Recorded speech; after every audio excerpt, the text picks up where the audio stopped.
Saya telah mendapatkan perintah langsung dari Bapak Presiden untuk melaksanakan pengusutan tuntas secara profesional, transparan.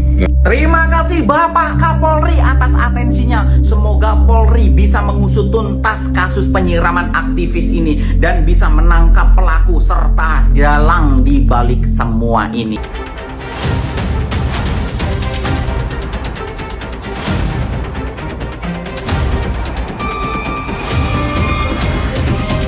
Bayangin lagi naik motor malam-malam. Tiba-tiba ada orang datang dari arah lawan dan biur. Bukan air hujan, tapi air gas. Ini bukan adegan film aksi. Ini kejadian nyata yang dialami aktivis HAM Indonesia. Korban bernama Andri Yunus, seorang aktivis dari organisasi HAM, Komisi untuk Orang Hilang dan Korban Tindak Kekerasan atau Kontras. Kejadiannya malam hari di kawasan Salemba, Jakarta. Andri baru selesai rekaman podcast. Setelah selesai kerja, dia pulang naik motor seperti biasa. Jalanan malam terlihat sepi. Tapi dari kejauhan, ada motor lain yang tiba-tiba mendekat dari arah berlawanan. Penumpang di motor itu langsung menyiram cairan ke arah Andri. Andri langsung berteriak kesakitan dan motornya jatuh ke jalan. Untungnya warga sekitar langsung datang membantu dan menolong korban. Andri kemudian dibawa ke Rumah Sakit Cipto Mangunkusumo untuk mendapatkan perawatan darurat. Yang bikin merinding, luka yang dialami Andri ternyata cukup serius. Dokter menyatakan korban mengalami luka bakar sekitar 24%. Beberapa dokter spesialis ikut menangani, termasuk dokter mata. Korban juga direncanakan menjalani operasi mata untuk memperbaiki jaringan yang rusak. Kontras menduga serangan ini berkaitan dengan aktivitas Andri sebagai pembela HAM. Menurut organisasi itu, Andri sebelumnya juga pernah mendapat intimidasi. Mantan penyidik KPK Novel Baswedan menyebut serangan ini bisa dianggap percobaan pembunuhan. Banyak aktivis HAM menilai kasus ini sebagai sinyal bahaya bagi kebebasan bersuara. Kasus ini sekarang masih diselidiki. Polisi mencari pelaku dan motif di balik serangan. Menurut kamu, apa sebenarnya yang menjadi motif penyiraman air kepada Andri Yunus?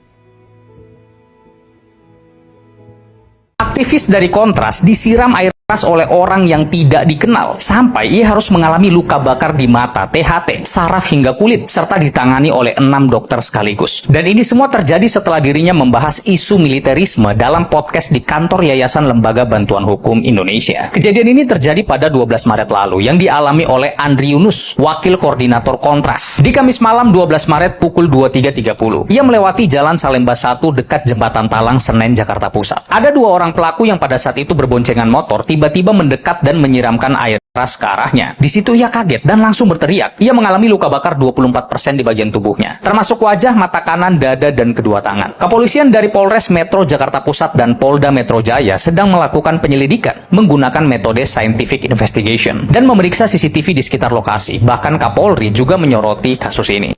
Saya telah mendapatkan perintah langsung dari Bapak Presiden untuk melaksanakan pengusutan tuntas secara profesional, transparan. Terima kasih Bapak Kapolri atas atensinya. Semoga Polri bisa mengusut tuntas kasus penyiraman aktivis ini dan bisa menangkap pelaku serta dalang di balik semua ini. Karena kalau tidak terungkap, bahaya. Ini sangat mengancam kebebasan berpendapat terhadap aktivis, terhadap orang yang suka mengkritik pemerintah, termasuk saya, Pak. Bapak Kapolri harus bisa menjamin kebebasan berpendapat di Indonesia. Oke? Salam presisi. Cara terbaik menghormati Andri Yunus adalah semakin berisik untuk menyuarakan keresahan dan kepentingan rakyat Indonesia. Izin Pak Pemerintah, Pak Presiden, Pak Kapolri, saya akan semakin berisik ya.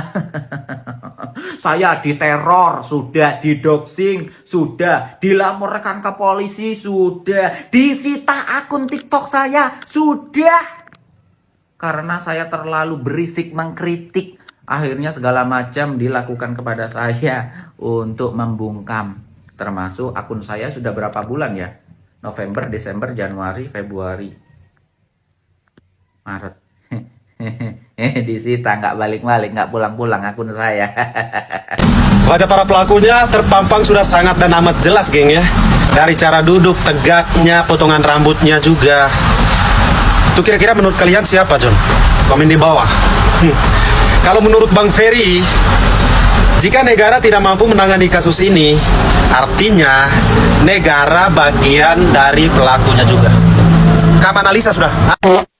Udah tahu ya kejadian yang menimpa Om Andre Yunus, aktivis HAM dari Kontras yang malam kemarin jadi korban penyiraman cairan ke sebagian wajah dan badannya.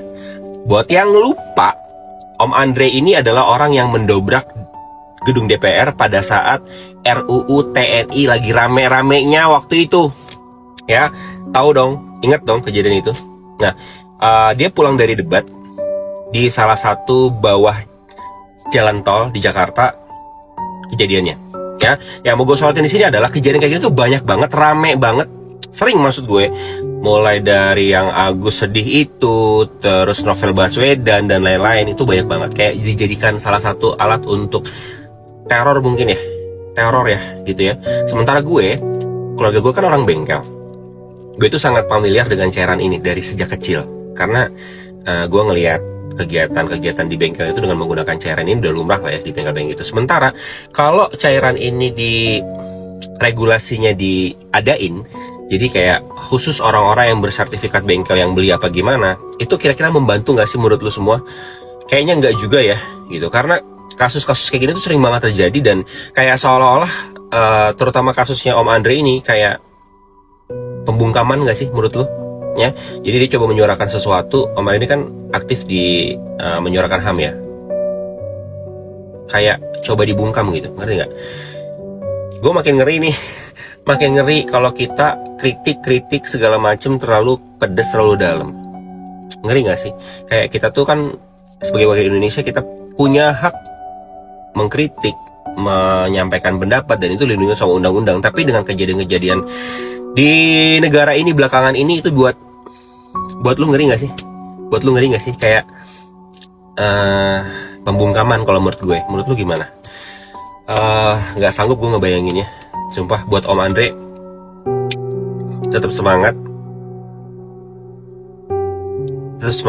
cepat sembuh. Selamat sore Bapak Ibu, kami dari Koalisi Reformasi Sektor Keamanan, pemerhati di bidang pertahanan, kami menuntut agar proses pembahasan revisi Undang-Undang TNI dihentikan karena tidak sesuai dengan proses legislasi. Ini diadakan tertutup, Bapak Ibu. 20 Maret nanti kita berusia 28 tahun. Tahun lalu kado kontras adalah revisi Undang-Undang TNI. Tahun ini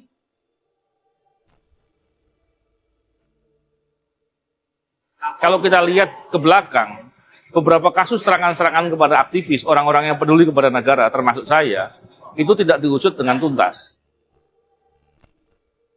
Semua serangan terhadap masyarakat sipil selalu cuma dibalas dengan, oh itu bukan kami, itu bukan aparat, kata negara.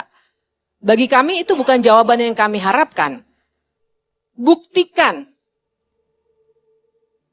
Jadi ini bukan hanya serangan kepada kontras, pada Andri saja, tapi serangan menyeluruh kepada kita semua. Yang selama ini kita merasakan kepedihan, ketidakadilan.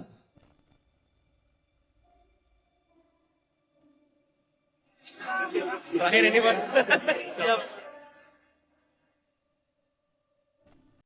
Bapak polisi, lapor. Nih, saya mau bilang. Pelaku penyiraman air keras itu nggak pakai helm. Wajahnya kelihatan banget. Di sosial media udah banyak banget berseliweran, Pak. Kenapa lama banget baru ditahan, Pak? Kenapa lama banget itu ditangkap? Apa dia seperti siluman gitu, bisa berubah atau menghilang dari sini? Atau nggak ada lagi Interpol yang bisa tahu di mana keberadaannya sekarang? Atau udah sulit itu mencari orang seperti dia? Pak, kalau ada backup-annya juga nggak apa-apa, Pak. Udah, Bapak berlaku adil aja, Pak. Takutlah, Pak, sama Tuhan. Tuhan itu maha penglihat. Bapak bohong, itu kan nanti ada ganjarannya buat Bapak. Jangan tutup-tutupin masalah ini. Jangan bikin masalah ini jadi kabur. Orangnya udah jelas, udah kelihatan. Jangan-jangan plat motornya kelihatan CCTV lagi. Terus Bapak nggak bisa tahu tuh siapa yang punya motor gitu loh, Pak.